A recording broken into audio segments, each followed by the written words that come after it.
I live about an hour or so away from the beach, so growing up I spent a fair amount of time there with my family and friends. And in addition to the sunburns and sand I brought back with me, I have a few stories to tell as well.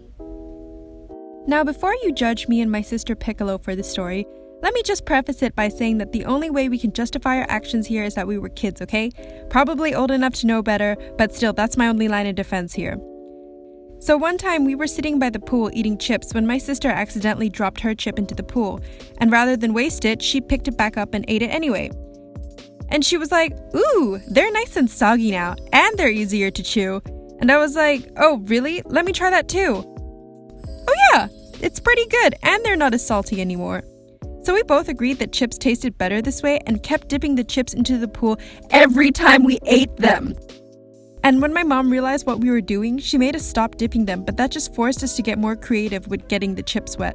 Like, we would open the packet of chips and lay them out, then splash around in front of it so that it looked like an accident. And the only reason we stopped was because we finally realized how disgusting pools were. Now we just dip our chips into our drinks. Another time we went to the beach, we brought our pet rabbit Ole with us, and we wanted to walk him by the sea, so we got a piece of yarn and placed it around his waist so we could keep up with him while walking. And Ole wasn't really interested in the sand or the sea, but as soon as we got back to the pool, he made a beeline straight towards it and hopped so fast and just dove right in. And Piccolo and I were just standing there like, "You can swim?" Now, the main reason I'm making this video about beaches is so that I can talk about how much I hate jellyfish, because I've been stung not once, not twice, but thrice by these gelatinous demon spawns. The first time I had an incident with a jellyfish was when I was a kid at the beach with my friend Violin. There were a lot of people in the sea, and I wasn't even walking around that deep in the water, when all of a sudden I started feeling a burning by my knee, because a baby jellyfish had swum by me and just stung me on its way. It felt like tiny little ants biting me all over my leg, and I will admit that the pain was a lot for baby Tuba to handle. The second time I got stung was when I went snorkeling with my friends, and it was fun and everyone was having a good time looking at the fish and stuff, when suddenly my loud and tiny friend Kazoo saw a group of jellyfish floating near her. Now, in a situation like this, do you A. quickly and safely swim away from the area? B. swim away from the area and calmly inform your friends of the danger? Or C. do you start kicking and screaming and panicking so everyone swims over to you and then they get stung by the jellyfish because that's what Kazoo decided to do? As soon as I heard Kazoo screaming, I turned back to see what was wrong with her, and as I was turning, I bumped into a jellyfish and ended up running my entire arm through its gelatinous, rubbery tentacles. So obviously, I got out of the ocean and went to go put vinegar on my sting because welts were starting to appear on my arm and I was in pain.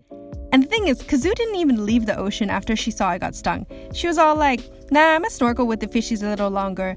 And then 10 minutes later came back on the boat because she had gotten stung too. Stupid.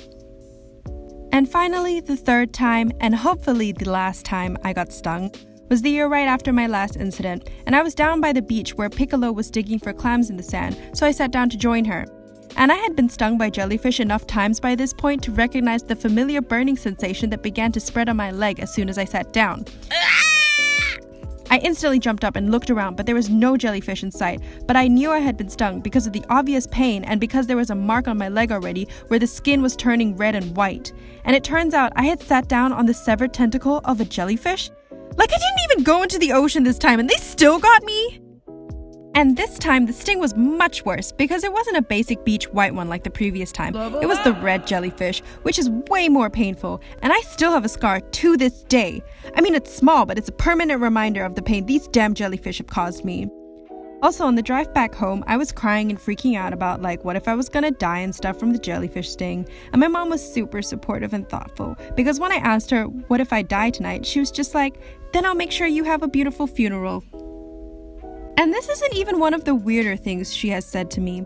My mom has this phrase, never trust a man, never trust the ocean, that she likes to say at times to be all melodramatic, like it's sunset while theatrically looking outside of windows. And I don't know if this is a colloquialism I'm unfamiliar with or something she came up with herself, but it's gotten to the point where it's too late for me to ask her what she's talking about, and I'm still confused every single time she says it. But you know what? I will never trust the ocean because it houses these abominable creatures and God knows what else.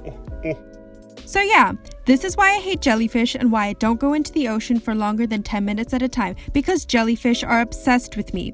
They just float around in the ocean, stinging anything and everything that comes near. They don't have a brain either, and if you cut one in half, the pieces of the jellyfish can regenerate and turn into a new jellyfish. You can't defeat them, and they're everywhere. So yeah, safe to say I hate jellyfish, and I'm also kinda sorta maybe just a little bit scared of the ocean. And maybe you should be too. So just keep in mind, never trust a man, never trust the ocean.